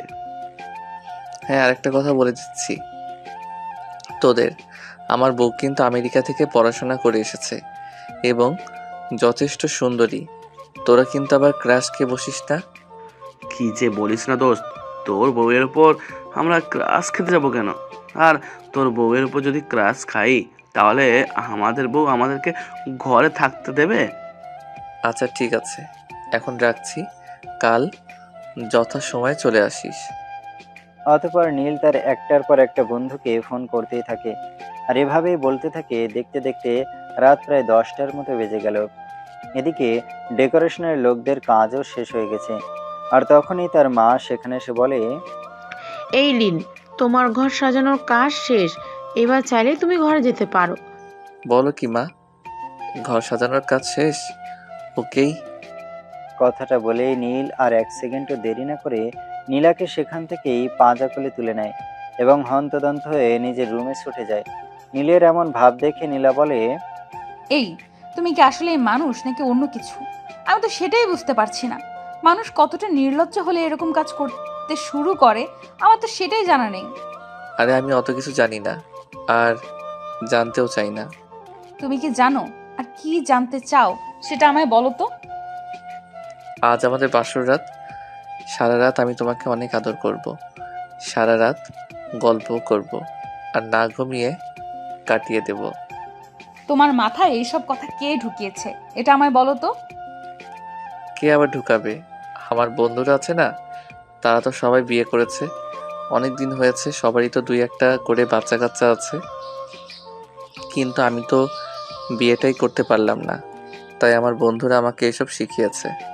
তাহলে তুমি একটা কাজ করো, তুমি তোমার বন্ধুদের কাছেই চলে যাও, আর বন্ধুদের সঙ্গে এইসব কিছু করিও না। আমাকে দিয়ে এইসব হবে না, আমি খুবই টায়ার্ড, আমাকে ঘুমাতে দাও। আরে বউ আমার, এসব তুমি কি বলতেছো? তখন নীলা নীলের কথার কোনো উত্তর না দিয়ে চুপচাপ বিছানায় শুয়ে ঘুমিয়ে পড়ছিল। এমন সময় নীল আস্তে আস্তে তার পাশে গিয়ে বসে আর তার হাতটা ধরে বলতে থাকে, লক্ষ্মী বউ আমার, দয়া করে তুমি আমার সঙ্গে এরকমটা করো না। দেখো, তুমি আমার 10টা না 5টা না একটা মাত্র বউ।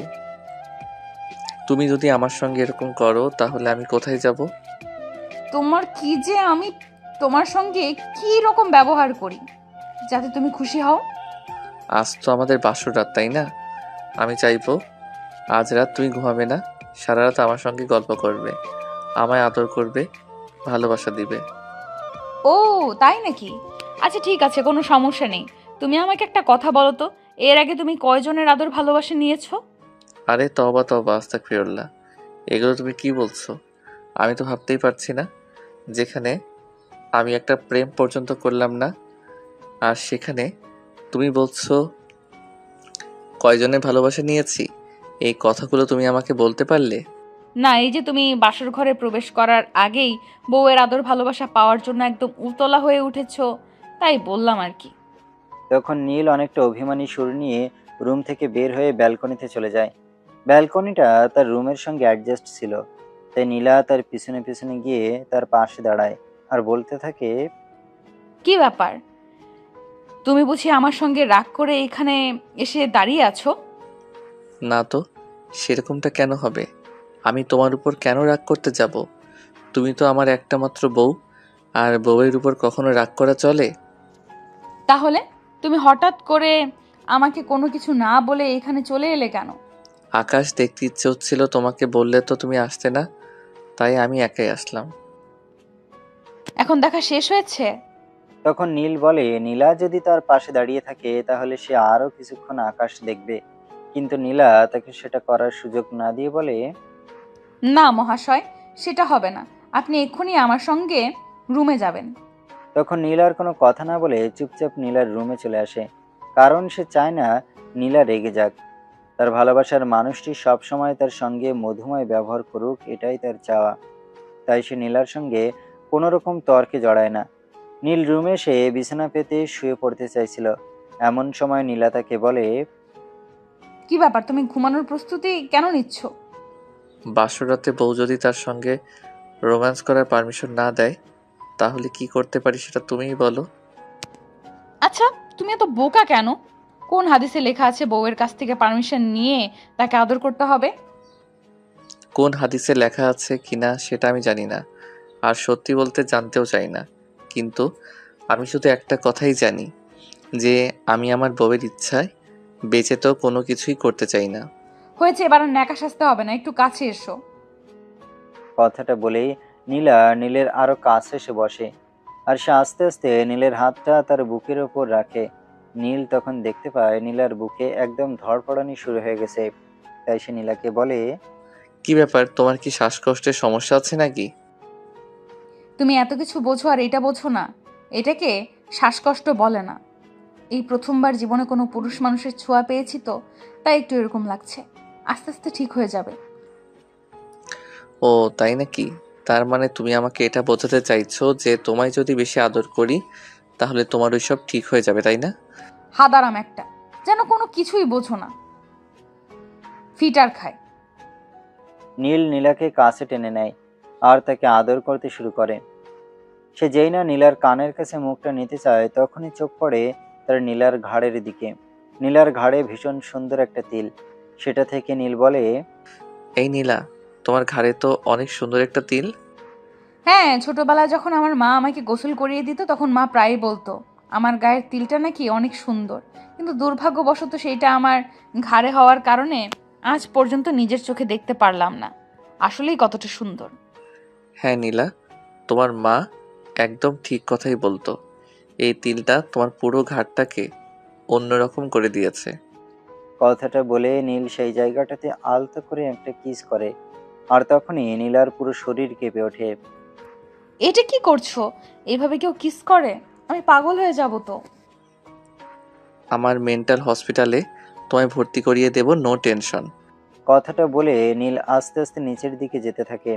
নীল যেই না নীলার ব্লাউজের বোতামগুলো খুলতে যাবে অমনি নীলা বলে ওঠে, এই কি করছো তুমি? তুমি আমার ব্লাউজের বোতাম খুলছো কেন? তো কি করব, কাপড় না করলে তোমায় আদর করব কিভাবে? আর তুমি তোমার বিয়ে করা বউ, তোমার সবকিছু দেখার অধিকার আমার রয়েছে। কিন্তু ঘরের লাইট জ্বালানো, আমার খুব লজ্জা করছে। তুমি যদি বলো তাহলে আমি ঘরের লাইট অফ করে দিতে পারি। আরে না, একদমই নয়। তুমি করে লাইট অফ করার চেষ্টাও করবে না, কারণ অন্ধকার আমি প্রচন্ড ভয় পাই। তাহলে আমি কি করতে পারি তুমি নিজেই সেটা আমাকে বলে দাও না। আমি তোমাকে ভালো জ্বালিয়েও দেখতে পারবো না, অন্ধকারেও রাখতে পারবো না, কি করতে পারি বলো? আচ্ছা ঠিক আছে, কোনো সমস্যা নেই, লাইট অন থাকুক, কিন্তু অফ করলে আমি ভয় পেয়ে যাব। অতঃপর নীল লাইট অন রেখে নীলাকে আদর করতে শুরু করে। সে নীলার বুকে আলতো করে হাত বুলাতে থাকে আর ঠোঁট সহ সারা শরীরে কিস করতে থাকে। এসব দেখে নীলা বলে, এই কি করছো? ছেড়ে দাও আমায়। ছেড়ে দেবো বলে কি এনেছি নাকি? নীল, আমি তোমার নিজেকে ধরে রাখতে পারছি না। তুমি তো আমাকে একদম পাগল বানিয়ে ছেড়ে দিবে দেখছি। এই নীলা, কথা বলো না গো, আমাকে আর একটু আদর করতে দাও, তারপর তোমার সব জ্বালা মিটিয়ে দেব।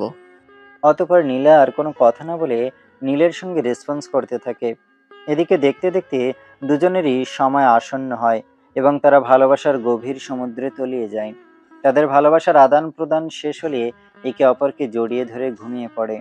পরের দিন সকালবেলা নীলের মা যখন তাদের দুজনকে নাস্তা করবার জন্য ডাকছিল তখন নীলের ঘুম ভাঙলেও তার একমাত্র দুষ্টু মিষ্টি বউয়ের ঘুম ভাঙছিলই না। তাই নীল নীলাকে একটু আস্তে আস্তে ডাক দেয়। নীলা, এই নীলা, ঘুম থেকে উঠো, সকাল হয়ে গেছে, নাস্তা করতে হবে। আরে বাবা, আমায় ডেকো না তো। আমি এখন ঘুম থেকে উঠতে পারবো না, কারণ যখন পড়াশোনা করতাম তখন সকালে ঘুম থেকে উঠার একটা প্রেশার ছিল, আর এখন কিন্তু সেই প্রেশারটা নেই। সেটা আমি বুঝতে পেরেছি, কিন্তু তাই বলে তুমি কি ঘুম থেকে উঠবে না, নাকি নাস্তাটা তো করতে হবে? নাস্তা করে তারপর আবার ঘুমাও, আমি কিংবা পরিবারের কেউ তোমাকে কিছুই বলবে না। আরে বাবা, এত কথা বলার কি আছে? আমি ঘুম থেকে উঠতে পারছি না, আমার প্রচন্ড ঘুম পাচ্ছে। আমাকে ডাকলে কোনো লাভ হবে না। ঘুম হবে কি হবে না সেটা আমি বুঝে নেব। এই কথাটা নীল মনে মনে বলতে বলতে নীলাকে বিছানা থেকে উঠে দাঁড় করানোর চেষ্টা করে, কিন্তু সে কোনোভাবেই পারছিল না এই কাজটা করতে। তাই সেই নীলাকে একটু হেলান দিয়ে তার কাঁধের সঙ্গে দাঁড় করানোর চেষ্টা করে। আরে বাবা, বললাম তো এত প্রচেষ্টা করে কোনো লাভ হবে? আমি এত সকালে ঘুম থেকে উঠতে পারবো না। আচ্ছা ঠিক আছে, তাহলে তুমি বিছানায় শুয়ে শুয়ে সকালের নাস্তা করে নাও, কারণ সময় মতো খাবার না খেলে তো শরীর খারাপ হয়ে যাবে। কথাটা বলতে বলতে নীল নীলাকে বিছানায় শুয়ে দিয়ে সে ওয়াশরুমে গিয়ে হাত মুখ ধুয়ে নেয়। তারপর নিচে গিয়ে দুজনের জন্য নাস্তা নিয়ে উপরে চলে আসতে চাইছিল, এমন সময় তার মা বলল, কি ব্যাপার বৌমা, কোথায়? আমার কলিজার মধ্যেখানে। ধুর, তোর সাথে কথা বলাই অনর্থক। আমি তো এইটাই বললাম যে এত বেলা হয়ে গেল, বৌমা এখনো ঘুম থেকে ওঠেনি। না, তাহলে তুই দুজনের জন্য নাস্তা নিচ্ছিস কেন? বৌমা ঘুম থেকে উঠুক, তারপর না হয় আমি বৌমার নাস্তাটা গরম করে দিব।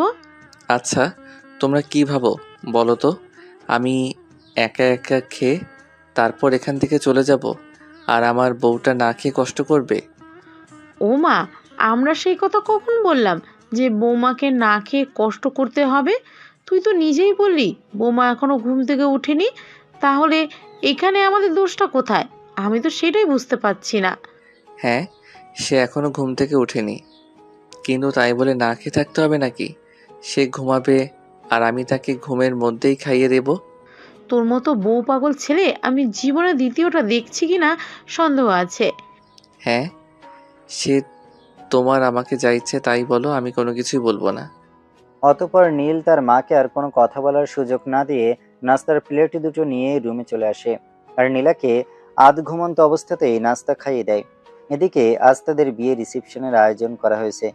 দুপুর হতে না হতে বাড়িতে আত্মীয় স্বজন আসা শুরু করে দিয়েছে।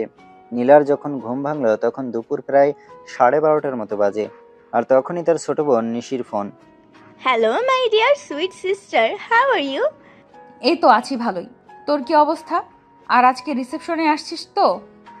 আরে কি যে বলো না, তোমার রিসেপশন আর আমি আসবো না এমনটা হয় নাকি? আছে, কি করেছিলে? দুলাভাই কোথায়? এই তো সবেমাত্র ঘুম থেকে উঠলাম, তোর দুলাভাই বিছানা গোছাচ্ছে। আরে কি বলছো তুমি? দুপুর হয়ে গেল আর সবেমাত্র তুমি ঘুম থেকে উঠলে? তা আবার বলছো কি না দুলাভাই বিছানা গোছাচ্ছে? এটা হয় নাকি? কেন এত অবাক হওয়ার কি আছে? আমি তো সবসময় এমনটাই চেয়েছিলাম আর এরকমটাই তো পেলাম। তাছাড়া তোরাও তো বলতি আমার এরকম ঘরে বিয়ে না হলে আমি সংসারই করতে পারবো না। কিন্তু তাই বলে 12:30টার সময় তুমি ঘুম থেকে উঠবে? তাও আবার তোমার আজ রিসেপশনের অনুষ্ঠান আছে। আচ্ছা ঠিক আছে, তুমি ফোনটা একটু দুলাভাইকে দাও তো। 1 মিনিট ওয়েট কর, আমি দিচ্ছি।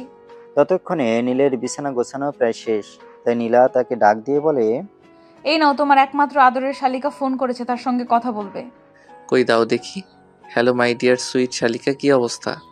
আমার তো আছে কোনো রকম অবস্থা, কিন্তু আপু আজ এত দেরিতে ঘুম থেকে উঠলো কেন? তোমার আপু নাকি এত সকালে ঘুম থেকে উঠতে পারে না। তাছাড়া সে তো সকালে নাস্তাটাও নিজে খায়নি। আমি তো তাকে আধ ঘুমন্ত অবস্থায় সকালে নাস্তা খাইয়ে দিয়েছিলাম। ওরে বাবা রে বাবা, এত কেয়ারিং! বউ ঘুম থেকে উঠলে তাকে আধ ঘুম অবস্থায় নাস্তা খাইয়ে দিতে হবে? তুমি যে কি বলো না শালিকা, আমি আসলেই ভাবতে পারি না আমার 10টা না 5টা না একটা মাত্র বউ, আর আমার বউকে আমি কেয়ার করব না তো কে করবে বলো শুনি? হ্যাঁ সেটাও তো কথা, আপনার তো 10টা 5টা বউ নাই যে অন্য কেউ কেয়ারিং করবে। আচ্ছা, ওসব কথা বাদ দাও শালিকা, তো আসছো কখন সেটাই বলো। তখন নিশি বলতে থাকে তারা কিছুক্ষণ পরে বাড়ি থেকে রওনা দেবে, কারণ নীলের বাড়ি থেকে তাদের বাড়ি অনেক দূর, যেতে যেতে রিসেপশনের সময় হয়ে যাবে। অতঃপর দুলাভাইয়ের কথা শেষ হলে নীল নীলাকে বলে, ফ্রেশ হয়ে এসো, নাকি আমি তোমায় ফ্রেশ করিয়ে দেব?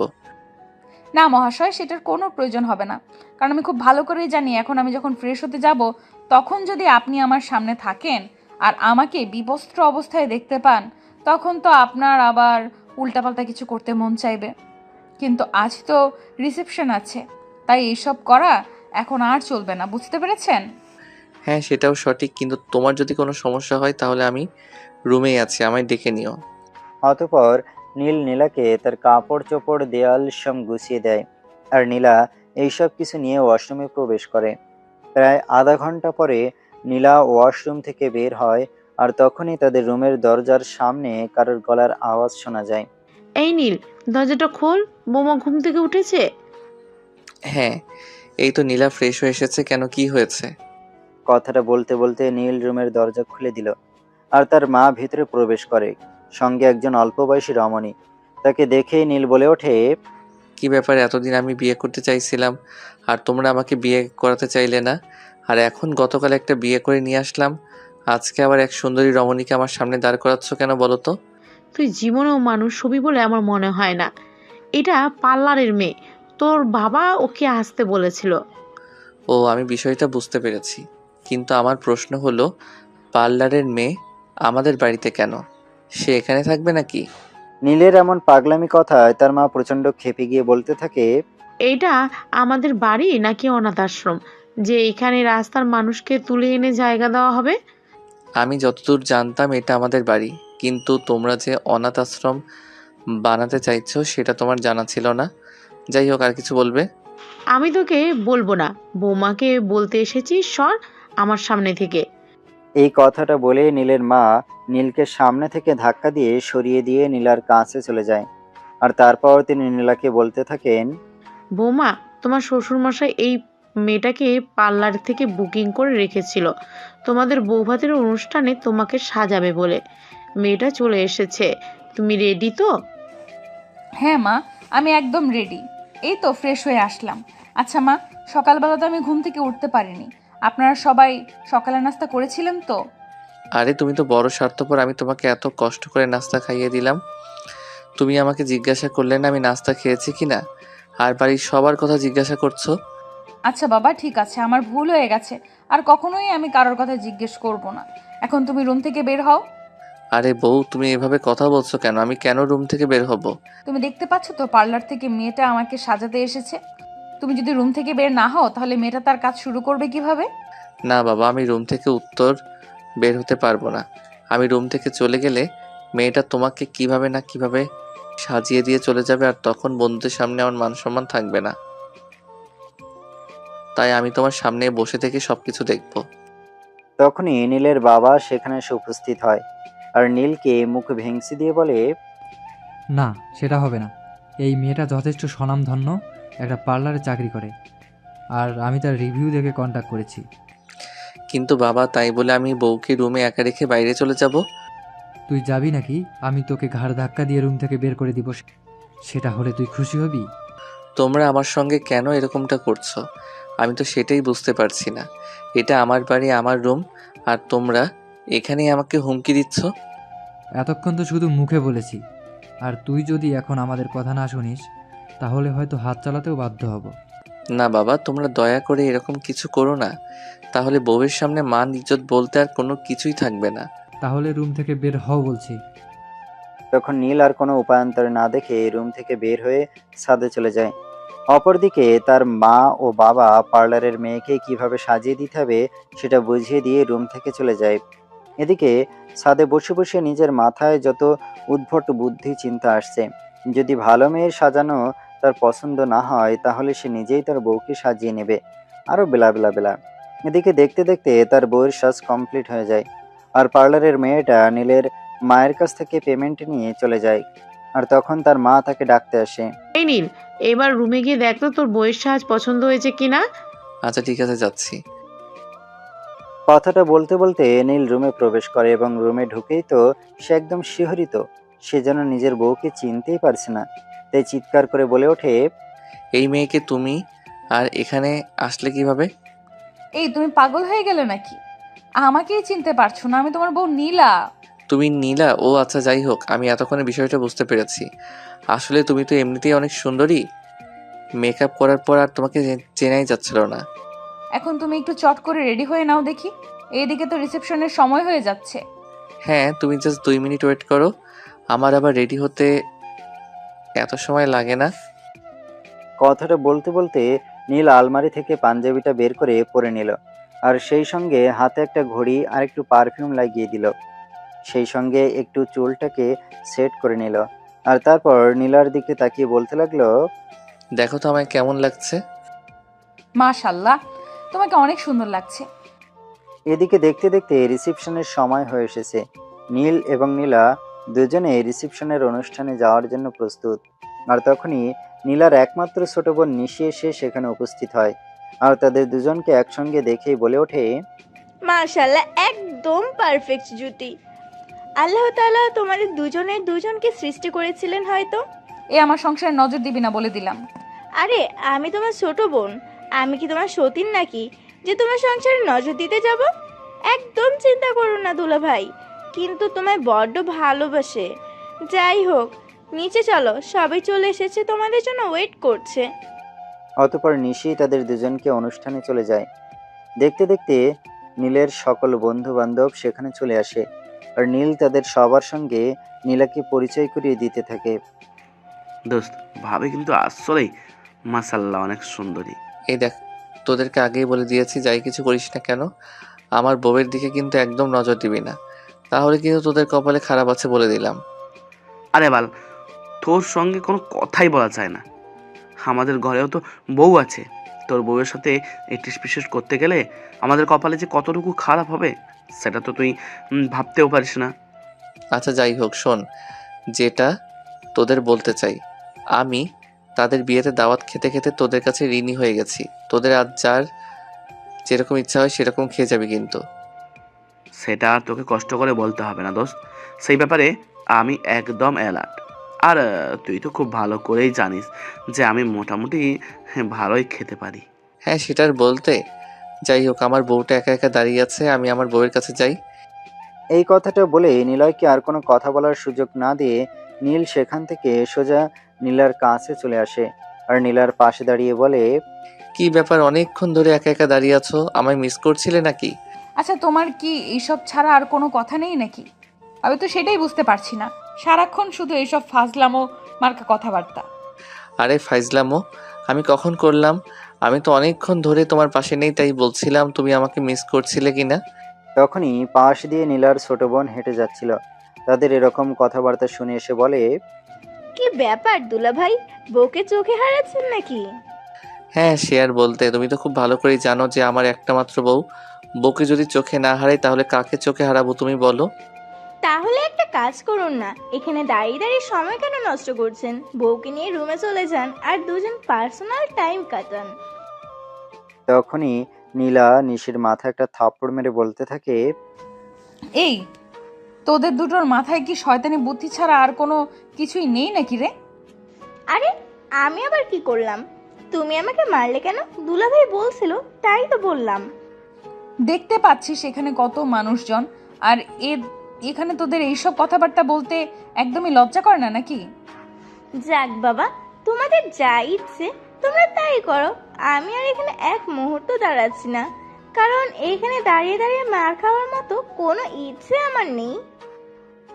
বলে নিশি সেখান থেকে কেটে পড়ে আর নীল নীলার পাশে দাঁড়িয়ে ঘ্যানর ঘ্যানর করতেই থাকে, যেটা দেখে নীলা একসময় অনেক বিরক্ত হয়ে নীলকে বলে, তুমি যদি এখন তোমার মুখটা বন্ধ না রাখো তাহলে কিন্তু আমি বাবা মায়ের সঙ্গে এখান থেকে বাড়িতে চলে যাব বলে দিলাম। আরে বউ, এসব তুমি কি বলছো? তুমি চলে যাবে মানে? বাড়ি তুমি চলে গেলে আমি কাকে নিয়ে থাকবো? সেটা তো তোমার ব্যক্তিগত ব্যাপার, সেটা তো আর আমি বলতে পারবো না। লক্ষ্মী বউ আমার এমন কথা বলে না, তুমি চলে গেলে আমি কাকে নিয়ে থাকবো? তাহলে তুমি দয়া করে তোমার মুখটা বন্ধ করে এখানে চুপচাপ দাঁড়িয়ে থাকো। তখন নীলার কথায় নীল তাই করতে শুরু করে। সেখানে চুপচাপ দাঁড়িয়ে থাকে আর কোনো কথাই বলে না। এভাবে দেখতে দেখতে তাদের রিসেপশনের অনুষ্ঠান শেষ হয়। সবাই অনেক আনন্দ উল্লাস করে। এদিকে নীলার বাবার বাড়ি থেকে যারা এসেছিল তাদের এইবার বিদায় নেওয়ার পালাও। তখনই তার ছোট বোন নিশি এসে সেখানে উপস্থিত হয় আর বলে, দুলাভাই আমরা তো চলে যাচ্ছি, আমার একমাত্র বোনের যত্ন নিতে পারবেন তো, নাকি আমাদের সঙ্গে নিয়ে চলে যাব? আরে যত্ন নিতে পারবো মানে 100 বার পারবো, এইসব কিছু নিয়ে তোমাকে কোনো চিন্তা করতে হবে না, তুমি নিশ্চিন্তে যেতে পারো। হ্যাঁ, সাবধানে যাস। আর তোর এই ফাজিল মার্কা দুলাভাইয়ের সঙ্গে যত কথা কম বলবি আমি ততই খুশি হব। তখন নিশি আর কোনো কথা না বলে একটু মুচকি হাসি দিয়ে সেখান থেকে চলে যায়। আর নীল তখনই নীলাকে বলতে থাকে, কি ব্যাপার, কি সমস্যা তোমার? তুমি আমার একমাত্র শালিকাকে আমার সঙ্গে কথা বলতে মানা করলে কেন? কারণ আমি চাই না দুটো শয়তানের হাড্ডি একসাথে কোনো কাজ করুক। তার মানে তুমি আমাকে শয়তান বলছো, তাই না? আচ্ছা ঠিক আছে, আমি তোমাকে এই বিষয়ে কিছুই বলবো না, তোমার যা ইচ্ছে হয়। তারপর নীল আর কোনো কথা বলেনি। সব মেহমান চলে যাওয়ার পর নীল আর নীলা তাদের রুমে চলে আসে। আর ড্রেস চেঞ্জ করে নীলা যেই না বিছানার উপর বসতে যাবে তখনই নীল বলে, আমি তোমার জন্য খাবার নিয়ে আসি, তখন তো খেতে পারলে না ঠিক করে। না, এখন আমার ক্ষুধা নেই, আমি খাবো না। তাছাড়া এখন যদি আমি খাবার খাই তাহলে তো একটু পর তোমার সঙ্গে রোম্যান্স করতে পারবো না, শরীর ভারী হয়ে যাবে। তখন নীল বলতে থাকে, এখন যদি সে তার বউয়ের সঙ্গে রোমান্স করতে না পারে তাহলে ভোর রাত্রে করবে, নয়তো সকালে। কিন্তু তাই বলে আর বউ না খেয়ে থাকবে এটা তো সে মেনে নিতে পারবে না। তাই সে তার বউয়ের কোনো কথা উপেক্ষা না করেই নিচে চলে যায় আর সেখান থেকে খাবার নিয়ে চলে আসে। রুমে এসে দরজাটা লক করে খাবারটা মেখে নীলার মুখের সামনে ধরে বলে, এই নাও লক্ষ্মী বউ, আমার খাবারটা খেয়ে নাও, তা না হলে তোমার শরীর খারাপ করবে। তোমাকে তো বললাম আমি এখন খাবো না, তারপরও তুমি কেন খাবার নিতে গেলে? আরে বাবা, তখন আমি দেখলাম তুমি খাবারটা ঠিক মতো খেতে পারোনি, আমার বন্ধুরা আশপাশ থেকে সবাই ফাইজলামো করছিল, তাই। এখন তুমি আর না করো না, খাবারটা খেয়ে নাও। তখন নীলা নিরুপায় হয়ে খাবারটা খেয়ে নেয়।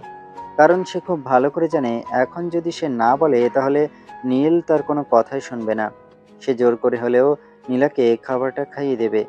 খাওয়া দাওয়া শেষ হলে দুজন ঘুমিয়ে পড়ে। এরপর চলে গেল প্রায় 1 সপ্তাহ মতো। ইতিমধ্যে নীল বাড়িতেই রয়েছে।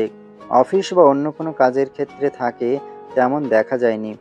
গতকাল রাত্রে যখন সবাই মিলে একসাথে রাতের খাবার খাচ্ছিল তখন তার বাবা বলে, বিয়ে তো করেছে 1 সপ্তাহের বেশি হয়ে গেল। হ্যাঁ, এতদিন তো বাড়িতেই ছিল, তাই বলেছিলাম আগামীকাল থেকে যদি অফিসে জয়েন করতে। আচ্ছা ঠিক আছে, দেখছি কি করা যায়। কথাটা বলে রাতের খাওয়া শেষ করে নীল রুমে চলে আসে। আর পরের দিন সকাল হতে না হতেই সে নীলাকে ডাকতে শুরু করে। নীলা, এই নীলা, ঘুম থেকে উঠে অফিসে যেতে হবে। অফিসে যেতে হবে না, যাও তো। এখানে আমাকে বলবার কি আছে? তোমাকে বলবার কি আছে মানে, আমি কি একা একা অফিসে যাব নাকি? তখন নীলা একটু রেগে গিয়ে বলে, তোমার সঙ্গে কি আরো 10-5টা চাকর নিয়ে দিতে হবে নাকি? সেটাই বলো, তাহলে আমি সেটাই বন্দোবস্ত করি। আরে বাবা, আমি সেই কথা কখন বললাম? আমি তো শুধু তোমাকে এইটুকুই বললাম যে আমি একা একা অফিসে যেতে পারবো না, তুমিও আমার সঙ্গে অফিসে যাবে। এই কথা শুনে নীলার মেজাজ একদমই খারাপ হয়ে যায়। তাই সেই নীলের সঙ্গে কথা কাটাকাটি করতে শুরু করে। আর তখনই তার শ্বশুরমশাই সেখানে উপস্থিত হয়। কি ব্যাপার বৌমা, কি হয়েছে? তুমি সাত সকালে এই গর্দবটার সঙ্গে কথা কাটাকাটি শুরু করেছো কেন? কি আর বলবো বাবা, আমি তো সেটাই বুঝতে পারছি না। আপনি কি আপনার ছেলেকে এটা বলে দিয়েছেন আমাকে নিয়ে অফিসে যেতে? আমি কি এখানে অফিস করার জন্য এসেছি নাকি? তখন নীলের বাবা তার দিকে তাকিয়ে বলতে থাকে, এই গর্দবের বাচ্চা, আমি তোকে কখন বললাম বৌমাকে নিয়ে অফিসে যেতে? তুমি বলনি সেটা ঠিক আছে, কিন্তু তাই বলে আমি একা একা অফিসে যাব নাকি? তাহলে তোর ইচ্ছা কি সেটাই আমাকে বল, আমি সেটাই বন্দোবস্ত করি। আমি নীলাকে সঙ্গে নিয়ে তারপর অফিসে যাব। একদম একটা চর মেরে তোর সব কটা দাঁত ফেলে দিব। অফিসের কোনো স্টাফকে দেখেছিস বউ নিয়ে অফিসে এসেছে? আমাকে কোনোদিন দেখেছিস আমি তোর মাকে নিয়ে অফিসে গেছি? তখন নীল তাকে সেই সব কিছু নাকি তাদের পার্সোনাল ব্যাপার, কিন্তু সে কোনোভাবেই বউ ছাড়া অফিসে যাবে না। তখনই নীলা তাকে ভয় দেখাতে শুরু করে যদি অফিসে না যায় তাহলে নীলা তাকে ছেড়ে চলে যাবে। আর তাই নীল এক পর্যায়ে একরকম বাধ্য হয়ে তার বাবার সঙ্গে অফিসে যায়। কিন্তু অফিসে যাওয়ার কিছুক্ষণ পরেই ঘটতে শুরু করলো বিপত্তি। কিছুক্ষণ পরে তার মনে সব আজাইরা চিন্তা ভাবনার উৎপত্তি হতে শুরু করলো। তার মনে হতে থাকলো যে তার মা তার বউকে নিয়ে বাড়িতে হয়তো কাজ করাচ্ছে। তাই সে তার বাবার কাছে গিয়ে বলতে থাকে, বাবা, আমি বাড়িতে চলে যাচ্ছি, আর ডিউটি করতে পারবো না। কেন, কি হয়েছে? তুই তো একটু আগে অফিসে আসলি, এখন আবার কি হলো তোর? বাবা, আমি আমার বউকে ছাড়া একা একা থাকতে পারছি না, তাই বাড়িতে চলে যাচ্ছি। আর আমার কেন জানি না মনে হচ্ছে আমার মা হয়তো আমার বউকে দিয়ে বাড়ির কাজ করাচ্ছে। হ্যাঁ, সে যদি বাড়ির একটু কাজ করে তাহলে কি এমন সমস্যা হবে? তাছাড়া একটা মানুষ সারাদিন বসে বসে থাকতে পারে নাকি? আমি খুব ভালোভাবে বুঝতে পেরেছি এইসব কথা তোমাকে বলে কোনো লাভ হবে না, যা করার আমাকেই করতে হবে। কথাটা বলে নীল আর এক মুহূর্ত দেরি না করে সোজা অফিস থেকে বের হয়ে বাসায় চলে আসে। আর বাসায় এসে দেখতে পায় নীলা রান্নাঘরে তার শাশুড়ি মাকে রান্নার কাজে একটু সহযোগিতা করছিল। সেটা দেখে নীল একদম তেলে বেগুনে জ্বলে গিয়ে বলতে শুরু করে, এই নীলা, তোমার কত বড় সাহস! তোমাকে আমি কতবার বলেছিলাম রুম থেকে বের হবে না, কিন্তু তুমি সেটা না করে এখন রান্নাঘরে কি করছো? তোমার কি আমাকে পোল্ট্রি মুরগি মনে হয় নাকি যে সারা দিন আমি খাঁচার ভেতর বসে থাকবো? হ্যাঁ, তোমাকে সেটাই করতে হবে, তুমি বাড়ির কোনো কাজ করবে না। তোমার কষ্ট হলে সেটা আমার সহ্য হবে না। ছেলের এই কথা শুনে নীলের মা বলে, দেখলে তো আমার পাগল ছেলের কাণ্ড।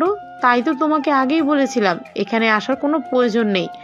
সে যদি বাড়িতে এসে কোনোভাবে দেখতে পায় তুমি কোনো কাজ করছো তাহলে তুল কালাম ঘটিয়ে ছাড়বে। হ্যাঁ, তোমরা আমার বউকে দিয়ে কাজ করাবে আর আমি কিছুই বলবো না, এটাই ভেবেছিলে তো? না বাবা, তোর বউকে দিয়ে আমরা কোনো কাজ করাবো না, তুই তোর বউকে নিয়ে ঘরে যা। কথাটা বলতে দেরি হলো নীল অফিসের ব্যাগটা ছেড়ে নীলাকে কোলে তুলে নিতে দেরি হলো না। সেটা দেখে নীলা বলতে থাকে, আরে কি করছো কি তুমি? তুমি আমায় কোলে তুলে নিলে কেন? পড়ে যাবো তো। একটাও কথা বলবে না। কি ব্যাপার, আমি তো কিছুই বুঝতে পারছি না। তুমি আমাকে রুমে নিয়ে এসেছো ভালো কথা, কিন্তু দরজা কেন বন্ধ করছো? আরে বাবা, অনেকক্ষণ ধরে বাইরে রয়েছি, তোমার আদর পাওয়া হয় না, তাই তোমার আদর নেব। তাই বলে এই ভর দুপুরবেলা? হ্যাঁ, আমার যখন মন চাইবে আমি তখনই আমার বউয়ের কাছ থেকে আদর নেব। এতে আমি কারোর কোনো এক্সকিউজ শুনবো না। কথাটা বলেই নীল নীলাকে নিয়ে বিছানায় চলে যায় আর দুজনে ভালোবাসার বিনিময় করতে শুরু করে।